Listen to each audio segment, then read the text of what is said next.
Hello friends, welcome to சேசு சமையல் தமிழ். இன்றைக்கி நம்மளோட சேனலில் ரொம்பவே ஈஸியாக டிஃப்ரெண்ட்டாக இருக்கிற மாதிரி ஒரு ஜூஸ் ரெசிபி தான் பார்க்க போகிறோம். வெயில் காலம் ஸ்டார்ட் ஆயாச்சு. நம்மளாலேயே இந்த சூடை தாங்கிக்க முடியல. குழந்தைங்கள்லாம் இப்போ வீட்டில் இருக்கிறாங்க. ஸோ அவங்களுக்கும் நம்ம இந்த மாதிரி கொஞ்சம் டிஃப்ரெண்ட்டாக செஞ்சு கொடுத்தோன்னா அவங்களே விருப்பப்பட்டு சாப்பிடுவாங்க, குடிக்கவும் செய்வாங்க.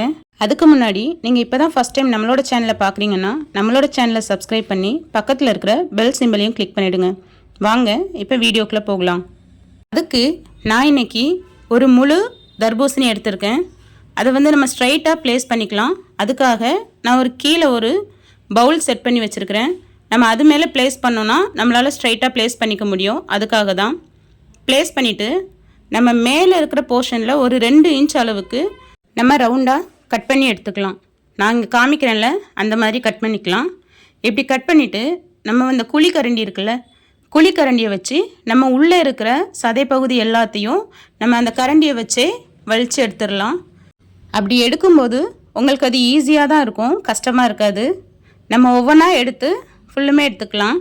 இப்போ பாருங்கள், இதுவே பார்க்குறதுக்கு ஐஸ்கிரீம் மாதிரி தான் இருக்குது. பார்க்குறதுக்கே எவ்வளோ அழகாக இருக்குல்ல. இந்த மாதிரி உள்ளே இருக்கிற எல்லாத்தையும் எடுத்துடலாம்.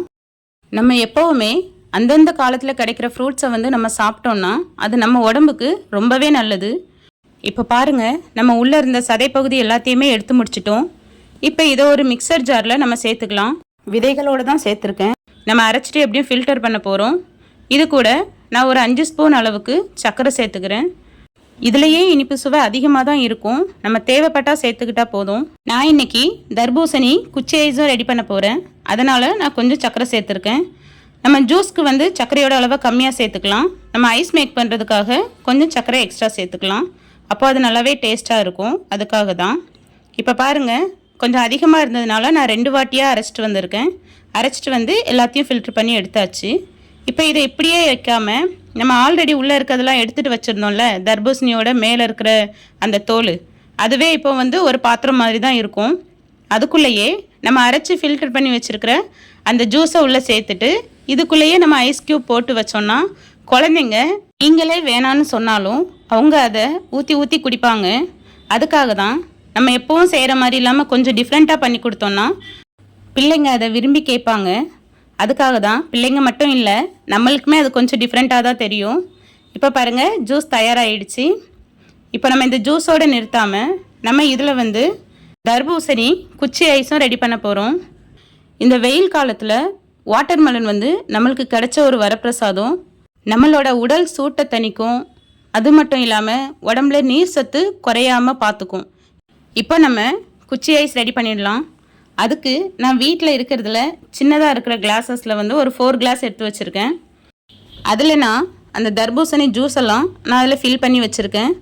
மேலே ததும்ப ஊற்றாமல் கொஞ்சமாக கம்மியாக ஊற்றிக்கலாம். அப்போ நம்ம பிளாஸ்டிக் கவர் போடும்போது நமக்கு ஈஸியாக இருக்கும்.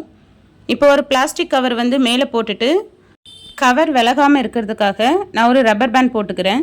இப்போ சென்டரில் லைட்டாக கட் பண்ணி விட்டுட்டு நம்ம இந்த ஐஸ்கிரீம் ஸ்டிக்கை உள்ளே சொருகிக்கலாம். அந்தளவுக்கு இருந்தால் போதும். நம்மளோட குச்சி ஐஸ் ரெடி ஆகிறதுக்கு நம்ம அதை ஃப்ரீசரில் வச்சிடலாம். இப்போது நம்ம குடிக்கிறதுக்கு ஜூஸ் தயாராக இருக்குது. ஃபஸ்ட்டு நம்ம ஜூஸை சர்வ் பண்ணிடலாம்.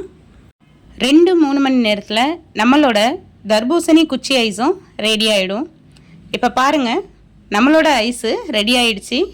நம்ம இதை அப்படியே ஓப்பன் பண்ணி ஒவ்வொன்றா வெளியே எடுத்துடலாம். வாவ், எவ்வளோ அழகாக இருக்குல்ல. ரொம்பவே ஈஸியாக கிளாஸ்லேருந்து எடுத்துடலாம். இப்போ நல்லாவே ஹீட்டுங்கிறதுனால நம்ம ஃப்ரீசர்லேருந்து வெளியே எடுத்ததுமே ரொம்ப ஈஸியாக வெளியே வந்துடும். அதனால் அதை நினச்சி கஷ்டப்பட வேண்டியதில்லை. நம்மளோட ஜூஸும் ரெடி ஆகிடுச்சு. அதே போல் தர்பூசணி குச்சி ஐஸும் ரெடி ஆகிடுச்சு.